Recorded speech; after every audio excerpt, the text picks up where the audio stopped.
அஸ்ஸலாமு அலைக்கும் friends, welcome back to my YouTube channel. இன்றைக்கி நாங்கள் கேரளா ஸ்டைல் ஃபிஷ் ஃப்ரை பார்ப்போம். ஃபிஷ் பொரிச்சது இது எப்படி செய்கிறேன்னு பார்ப்போமா? வீடியோ பிடிச்சிருந்தால் லைக் பண்ணுங்கள், உங்களோட ஃப்ரெண்ட்ஸோட மறக்காமல் ஷேர் பண்ணிக்கோங்க. ஒரு பவுல் எடுத்துக்கோங்க. அதுக்கு ஒரு 1 டீஸ்பூன் டர்மரிக் பவுடர் ஆட் பண்ணிக்கோங்க. அதோடைய ஒரு 2 டீஸ்பூன் மாதிரி சில்லி பவுடர் ஆட் பண்ணிக்கோங்க. அதுக்கு பிறகு ஒரு 1 டீஸ்பூன் மசாலா பவுடர் ஆட் பண்ணிக்கோங்க. அதோடைய ஒரு 1 டீஸ்பூன் பெப்பர் பவுடரும் ஆட் பண்ணிக்கோங்க. அதுக்கு பிறகு தேவையான அளவு சால்ட் ஆட் பண்ணிக்கோங்க. அதுக்கு பிறகு நான் இன்றைக்கி ஆரஞ்ச் ஜூஸ் எடுத்துக்கிறேன், ஒரு 2 டீஸ்பூன், அதையும் ஆட் பண்ணிக்கொள்கிறேன். இப்போ இதை நல்லா நான் மிக்ஸ் பண்ணிக்கிறேன். நல்லா மிக்ஸ் பண்ணிவிட்டு இது கொஞ்சம் வாட்டர் ஆட் பண்ணிக்கொள்ளணும். மிச்சம் தண்ணி ஆகப்படாது. ஸோ அதனால் அளவாக வாட்டர் ஆட் பண்ணி நல்லா இதை நாங்கள் மிக்ஸ் பண்ணிக்கொள்ளணும்.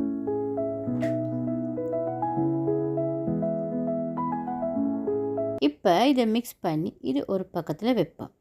அடுத்தது நான் இன்றைக்கி ஃபிஷ் எடுத்துக்கிறேன். நான் எடுத்துக்கிறேன் ஸ்ரீலங்காவில் கல்மாலுன்னு சொல்லுவாங்க. இது தான் நான் எடுத்துக்கிறேன். இதில் தமிழ் பேர் என்னன்னு எனக்கு உண்மைக்குமே தெரியா. இதை நல்லா க்ளீன் பண்ணி இப்படி 2 கட் போட்டு நல்லா வாஷ் பண்ணி எடுத்துக்கொண்டு நான் இப்போ செஞ்சு வச்ச அந்த சில்லி பேஸ்ட்டை இதுக்கு ஃபுல்லாக நாங்கள் அப்ளை பண்ணிக்கொள்ளணும். எல்லா இடத்துக்குமே படுற மாதிரி நல்லாவே அப்ளை பண்ணிக்கொள்ளணும். இது வேண்டிய ஃபிஷ்ஷால் செய்யலும். நான் இன்றைக்கு எடுத்துக்கிறது இந்த கல்மாலு. உங்களுக்கு என்ன ஃபிஷ் இருக்குதோ அதால் இதை செஞ்சு கொள்ளலும். இப்போ அதை நான் எல்லாத்தையுமே அப்ளை பண்ணி வச்சுக்கொள்கிறேன்.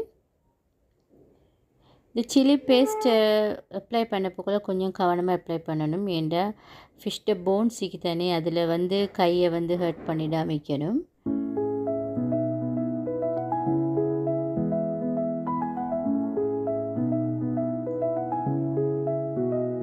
இப்போ இது மாதிரி நான் எல்லா ஃபிஷ்ஷுக்குமே அப்ளை பண்ணிக்கொள்கிறேன் ஃபுல்லாகவே.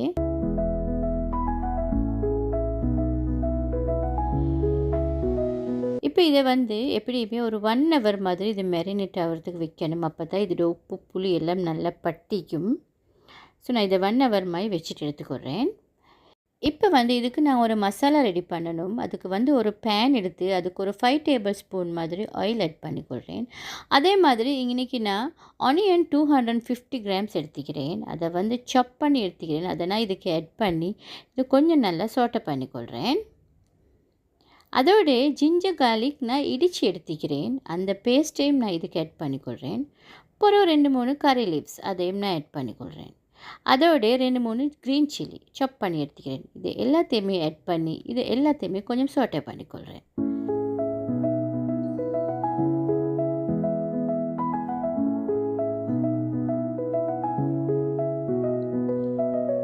இது கொஞ்சம் நல்லாவே வதங்கணும். அப்போ தான் நல்லா இருக்கும்.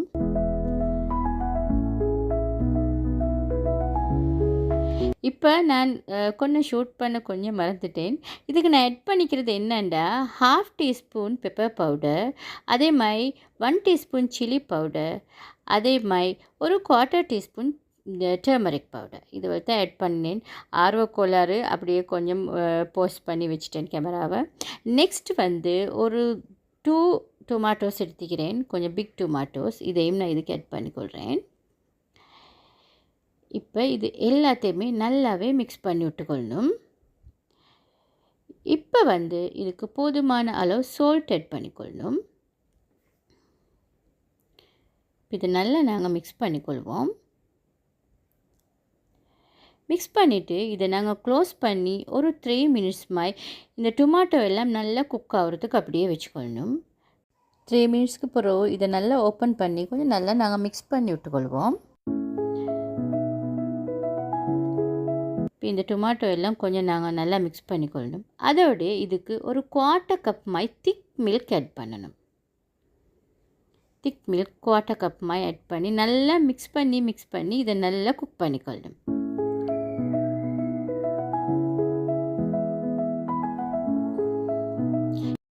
இப்போ இந்த மாதிரி ஒரு பேஸ்ட் வரக்காட்டி இதை நாங்கள் மிக்ஸ் பண்ணி குக் பண்ணிக்கொள்ளணும். இப்போ ஓகே, இப்போ இது ரெடி ஆகிடுச்சு. இப்போ நான் ஒரு பேனுக்கு இன்னும் ஒரு 2-3 டேபிள் ஸ்பூன் ஆயில் ஆட் பண்ணிக்கொள்கிறேன். அதுக்கு பிறகு நான் மேரினேட் பண்ணி வச்சுருந்த இந்த ஃபிஷ் எல்லாத்தையுமே இதில் நான் வச்சுக்கொள்கிறேன். வச்சு இதை நல்லா ஃப்ரை பண்ணணும். ஒரு பக்கம் நல்லா ஃப்ரை ஆக மட்டும் அதை எடுக்க வேணாம். அப்படி எடுத்தால் அந்த ஒரு பக்கம் ஒழுங்காக ஃப்ரை ஆகாது. ஸோ இது நல்லா ஃப்ரை ஆகட்டும். நல்லா ஃப்ரை ஆகின பிறகு நாங்கள் இதை எடுத்து மறுபக்கம் போட்டுக்கொள்வோம். நல்லா ஃப்ரை ஆகணும். இதில் ஃபிஷ் உள்ளுக்கு எல்லாம் நல்லா குக் ஆகுறதுன்னா மீடியம் லோவில் கேஸை வச்சுக்கோங்க, ஹையாக வைக்க வேணாம். அப்படியே நல்லாவே ஃப்ரை ஆகணும். இது நான் செய்கிறே கேரளா ஸ்டைல் தான். ஸ்ரீலங்கன் ஸ்டைல் கொஞ்சம் டிஃப்ரெண்ட்டானது. அது இன்னொரு வீடியோவில் உங்களுக்கு நான் காட்டுறேன்.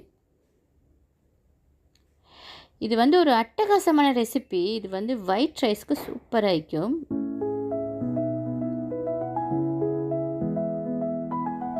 இப்போ நான் இந்த பேலன்ஸ் செய்கிற மற்ற ஃபிஷ் ரெண்டையும் இதில் ஆட் பண்ணிக்கொள்கிறேன். இப்போ நான் ஒரு பனானா லீஃப் எடுத்து அதை 2 வெட்டி அதை நல்லா வாஷ் பண்ணி அதை கொஞ்சம் இந்த மாதிரி சூடு காட்டி எடுத்துக்கொள்கிறேன். அப்போ தான் இது நல்லா மடிச்சுக்கொள்ள ஃப்ளெக்சிபிளாக மடிப்படும். இப்போ நான் செஞ்சு வச்ச மசாலாவால் கொஞ்சம் ஆட் பண்ணிக்கொள்கிறேன். ஆட் பண்ணி அதை நல்லா ஸ்ப்ரெட் பண்ணிக்கொள்ளணும். ஃபிஷ்ட அளவுக்கு நல்லா ஸ்ப்ரெட் பண்ணிக்கொள்ளணும். அதுக்கு பிறகு ஃபிஷ்ஷை அதுக்கு மேலே வச்சு அதுக்கு மேலே இன்னும் கொஞ்சம் எடுத்து நல்லா ஸ்ப்ரெட் பண்ணிக்கொள்கிறேன். இப்போ இந்த பனானா லீஃப் அப்படியே ஃபோல்ட் பண்ணி இந்த ஃபிஷ்ஷை அப்படியே நல்லா நாங்கள் கவர் பண்ணிக்கொள்ளணும். இந்த பனானா லீஃபை நடுவால் கட் பண்ண போக்கல அதில் ஒரு நார் உண்டம்பிடுமே, அந்த நாரை நான் அப்படியே எடுத்து வச்சுக்கிறேன். அதுதான் இது. அதால் நான் இதை நல்லா இப்போ கட்டிக்கொள்ள போகிறேன். அப்படியே நல்லா 2 நொட் போட்டுக்கொள்ளணும்.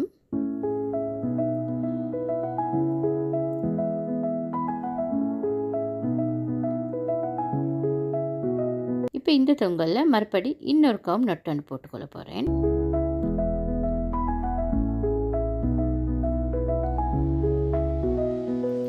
இதே மாதிரி எல்லா ஃபிஷ்ஷையுமே நான் அப்படியே பனானா லீஃபில் அப்படியே கவர் பண்ணி அப்படியே கட்டிக்கொள்கிறேன்.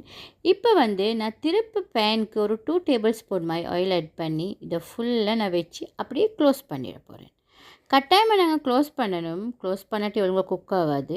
ஒரு சைடு நல்லா குக் ஆகின பிறகு திருப்பி மறு சைடு போட்டுக்கொள்கிறேன். மறு சைட் போட்டு திரும்பவும் க்ளோஸ் பண்ணி வச்சு ஒரு 5 மினிட்ஸ் மாதிரி வைங்க. மிச்ச நேரம் வச்சா அப்படியே இந்த அடி பிடிச்சிடும். ஸோ அதனால் ஒரு 5 மினிட்ஸ் வச்சா நல்லாவே போதும். பாருங்கள், நல்லாவே குக் ஆகிடுச்சு. இப்போ நான் இதை அப்படியே எடுத்து ஒரு பிளேட்டில் வச்சுக்கொள்கிறேன். என்னை பேலன்ஸ் செய்கிற மற்ற ஃபிஷ்ஷையும் இதே மாதிரி நான் ஸ்ப்ரெட் பண்ணி அப்படியே கவர் பண்ணி அதே மாதிரி நான் ஃப்ரை பண்ணிக்கொள்கிறேன். இப்போ இந்த ஃபிஷ் ரெடி ஆகிக்கி பார்ப்போம் எப்படி கீண்டு. இப்போ இந்த ஃபிஷ்ஷை இந்த பனானா லீஃபில் இருக்கிற அந்த டேஸ்ட், அந்த ஸ்மெல் எல்லாம் நல்லா இன்ஃப்யூஸ் ஆகி நல்ல ஒரு டேஸ்ட் ஒன்று தரும். இப்போ வாங்க நாங்கள் இதை சர்வ் பண்ணிக்கொள்வோம். இப்போ நான் இது சலாட் லீவ்ஸ் கொஞ்சம் எடுத்து அதுக்கு மேலால் இதை சர்வ் பண்ணிக்கொள்ள போகிறேன். இதை நாங்கள் இப்படியே சர்வ் பண்ணி இதை நாங்கள் பார்ப்போம் எப்படி குக் ஆகிக்குதாண்டு. இதுக்கு லைம் உண்மைக்குமே முக்கியமாக தேவை. லைம் எடுத்து லைமை மேலால் புளிஞ்சுட்டுக்கொள்ளணும். புளிஞ்சுட்டுட்டு அப்படியே எடுத்து பார்த்தா உள்ளுக்கு நல்லா ஃபிஷ் நல்லாவே ஃப்ரை ஆகிக்கும். இப்போ இந்த ஃபிஷ் சட்டப்படியாக ஃப்ரை ஆகிக்குது. ஃப்ரெண்ட்ஸ், இந்த ரெசிபி உங்களுக்கு பிடிச்சிக்கும்னு நினைக்கிறேன். பிடிச்சிருந்தால் லைக் பண்ணி உங்களோட ஃப்ரெண்ட்ஸோட கட்டாயமாக ஷேர் பண்ணிக்கோங்க. இன்னமும் இந்த சேனலை நீங்கள் சப்ஸ்கிரைப் பண்ணாட்டி ப்ளீஸ் சப்ஸ்கிரைப் பண்ணிக்கோங்க. இதே மாதிரி இன்னொரு சூப்பரான ரெசிபி வீடியோடு உங்களை சந்திக்கிறேன். அது வரைக்கும் bye friends, have a nice day.